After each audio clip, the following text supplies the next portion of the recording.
Hello friends, what is going on? I am NumbNexus bringing you guys here some huge news from Ultra Sun Moon.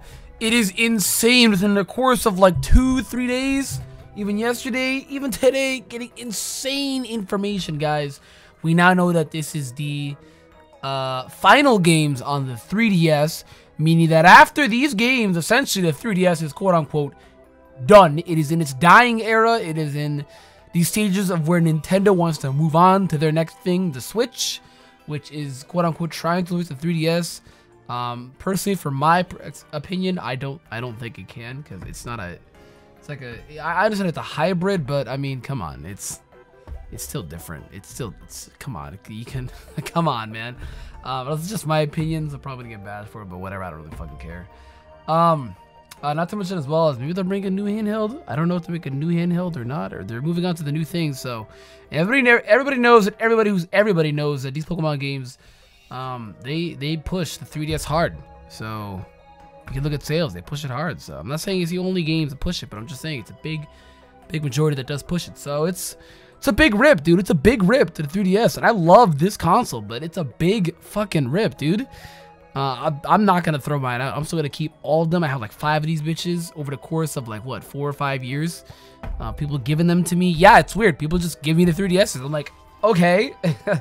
Not to mention as well as the 3 that I own.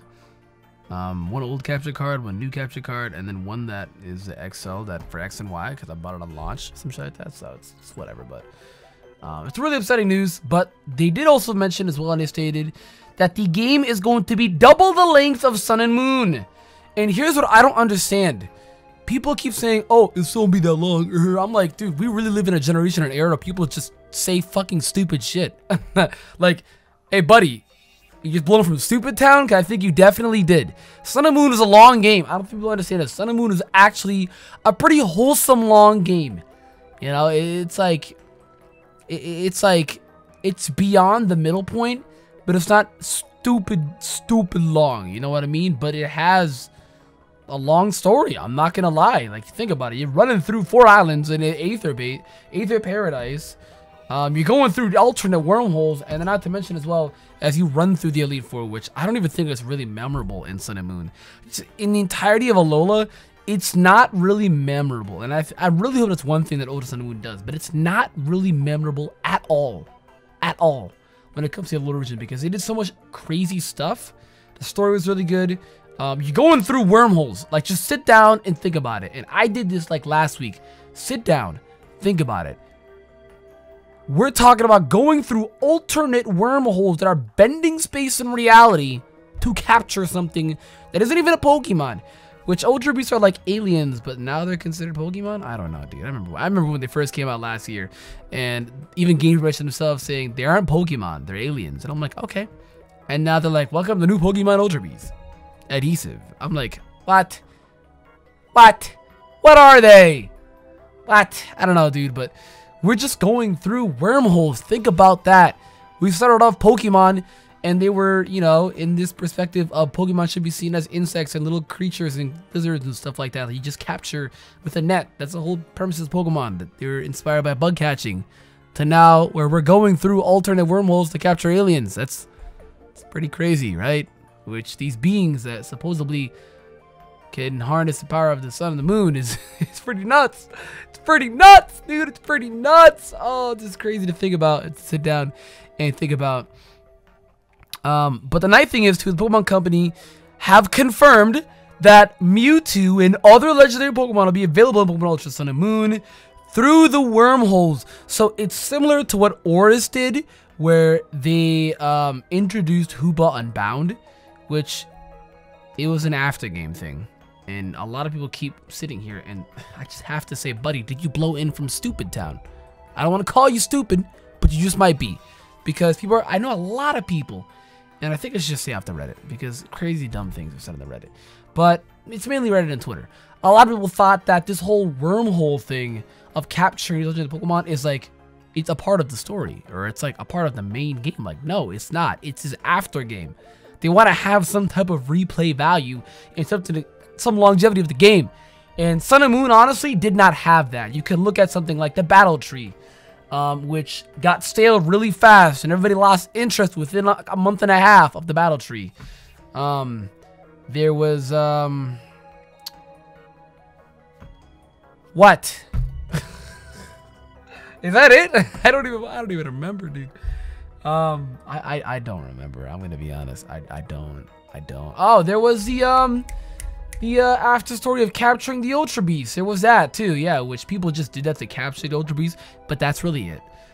With this opens up a lot of doors. It opens up after game, which a lot of people always cry about, which we now got it, which personally for me, I am indifferent about it. If we get an after story, cool, I'll take it. If we don't, I'm fine.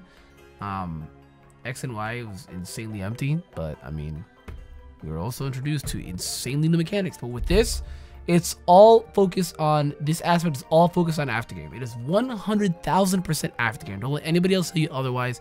It is 100,000% aftergame. But they have no further details of what other Legends Pokemon will get. But I'm assuming, and there was a screenshot about it. I'm assuming right now, which I'm actually scrolling to find this, but 100% there was a screenshot about this. It said, if we look through here, that, and this is just not even confirmed or not, but which I don't know if it is or not, but there was a screenshot showing on the left side where it showed Mewtwo and it showed Pokemon like Ho-Oh, Lugia, and Rayquaza, and on the right side, which you see like Prism Lunala, I'm just gonna call it that now because I always forget the technical name. You have Giratina, Kyurem, and Zygarde. Now, if we're talking about Legends vs. Legends, the Sun Legends are absolutely bodying the Moon Legends. You have Mewtwo, Ho-Oh, Lugia, and Rayquaza. I mean, Rayquaza alone is carrying. He just, the ones on the right are just utter trash, dude. Like, I wouldn't necessarily utter trash, but compared to the other ones, they're trash. Like, you have Zygarde, who he needs to hit his Ultra form, which that's actually carrying. He's probably the only one carrying right now. The Kyurem form's really strong too, but this is Kyurem, and then the base Giratina is strong, but Origin form is stronger, but it doesn't matter because Mega Mewtwo Y on the left side and Mega Rayquaza, like, alone, they 1v4, they 1v3 all of these guys. They easily. Rayquaza 1v, let's see, we got 1, 2, 3, 4, 5, 6, 7, 8. 8 out of the not including Rayquaza himself. So it's just 8 Rayquaza 1v8s all of these guys and wins. The mod is crazy. We don't talk about Mega Rayquaza. Why he happened, I actually will never know. Game Freak will tell us why. It's just some story aspect with the after game. But even still, it was just insanely overpowered. It was insane. Like, it has its own tier, guys. It has its own tier. It's insanely powerful. But I don't necessarily know that if this is the confirmed guys that we're seeing in the wormholes. And if that's the case, it should also explain that we're getting version exclusive wormholes, which would be weird because I don't think Oris had version exclusive hyperspace holes.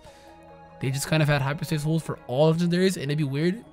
I don't know, I feel like they might be stretching version exclusive because they're really emphasizing version exclusive, like, more than a lot of other Pokemon games do. So it's like every new Coral, they always specify a new version exclusive, and I feel like it's not them being all extra about it, even though I just said that. I don't feel like it is. I'm second guessing it now. I feel like it's them just releasing every new version exclusive mod bit by bit, in chapter by chapter, like very slowly, to progressively give us slow content. That way that we know next to nothing about when the games come out of the story and we figure it out on our own, which I really don't mind that at all. If and I think everybody else can agree with me too, we're spoiled on the Sun and Moon story due to Coral leaks, I would have been furious. But we're not. We were not in Sun and Moon. And we're also not in Ultra Sun Moon. We know the premise, we know the base, but that's it. We knew about the base as well in Sun and Moon, but nobody saw Nihilego and Lusamine combining. Nobody saw that.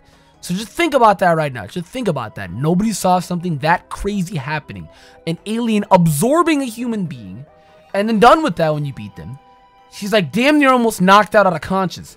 So Ultra Sun and Moon is supposed to trump that, do something much bigger, and also be double the lengths of Sun and Moon. That's huge, guys. That is just, like, just sit down and listen to that. That is actually huge. Like, that is insane, dude. The game is further detail people believe with there being further post-game story content than before, which, like I just said, we just went over the wormholes. That's the post-game content. In-depth Pokemon. It's more in-depth than Emerald and Platinum in terms of changes. And the story is twice of that of Sun and Moon. Just think about that. Emerald and Platinum both have changed the game depth-wise drastically. They have changed the game. We got Battle Frontier. And we got Battle. Okay, comparison to Ruby and Sapphire to Emerald, we got Battle Frontier. We got new sprites. We got new move tutors, if I'm not mistaken, as well. Gym leader changes. Tidbit, a little bit of the story alternate changes as well. We're having 2 bad guys. And getting Rayquaza earlier. And yes, at that time and era when that came out, that was considered a drastic change. You have to think about, we are in 2017. Didn't Emerald come out in like what, 2004 or something like that?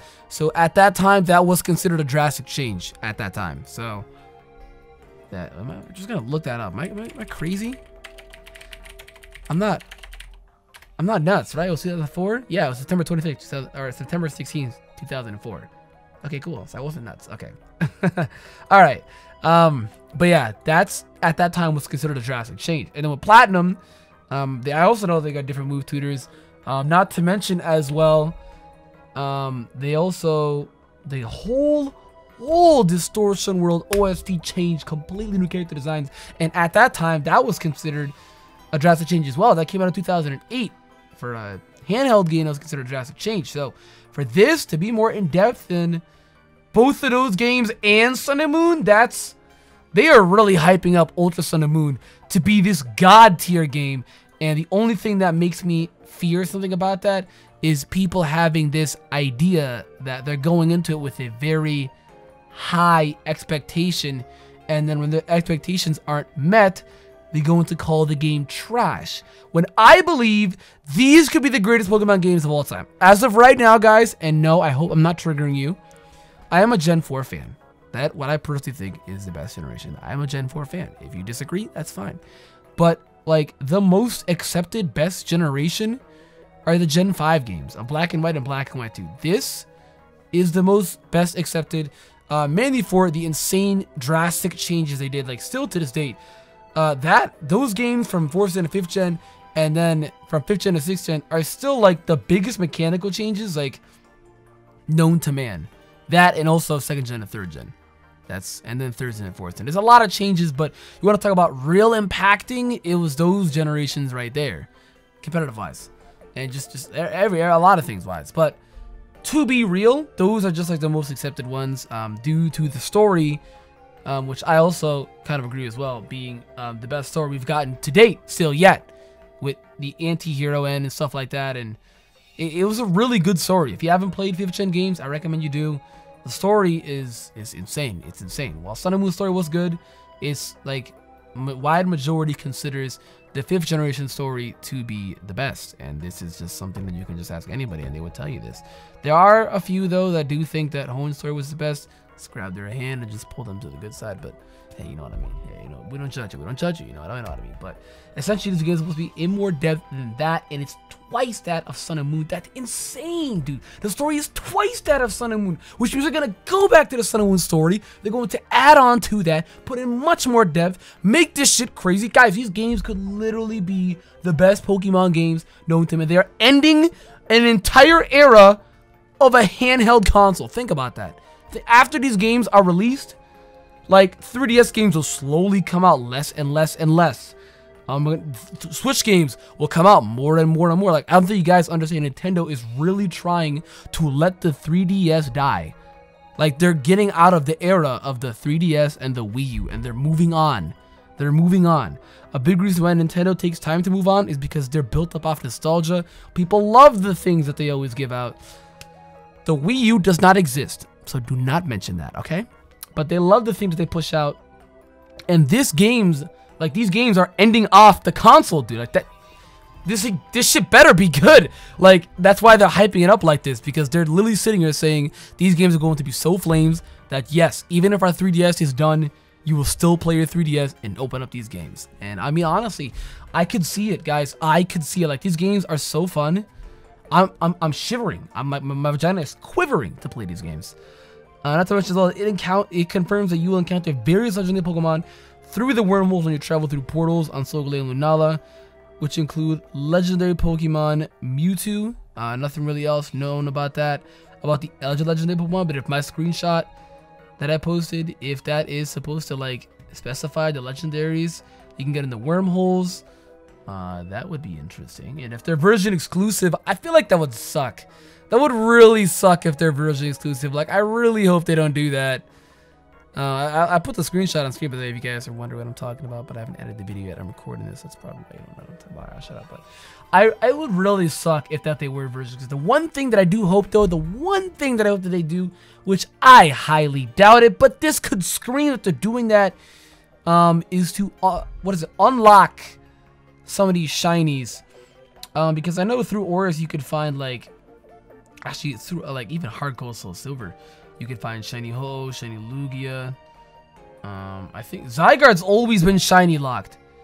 So let's unshiny lock Zygarde. Let's unshiny lock Mewtwo, which I know in like more he's not shiny locked in all games. But I think he was shiny locked in X and Y if I'm not mistaken. He was shiny locked in X and Y. I don't think you can even find him in ORAS, but he was shiny locked in X and Y. I know that he wasn't locked in like the fourth generation games like Heart Gold, Soul Silver. He wasn't locked in there. I've seen people get like green Mewtwo's. I don't know, was he? I don't remember. I don't remember. I also know that you can find shiny Giratina. I see people do it in the hyperspace holes. And then Kyurem, like I just don't know, because I don't know anybody out of their right mind that actually hunts for this frozen chicken. I don't know. Like Kyurem only became a good Mon and a cool looking Mon due to the other forms. Otherwise, he was a trash Mon. But that's just my thoughts. But hey, I'm a Klondike bar, so what do I know? But that's one thing that I'd like, especially with the Ultra Beasts. I mean, it'd be pretty cool too, because not to mention as well, guys, you can go through these wormholes and obtain the Ultra Beasts as well. Which I'm also assuming is after game, just kind of like how they were again with Sun and Moon being after game. They're definitely gonna be after game again through Ultra Sun and Ultra Moon. But these games are going to be fucking nuts, dude. I think that was really all the information we had to cover. There was one more thing that I wanted to say. And yeah, I already mentioned that they're going to be the final games on the 3DS.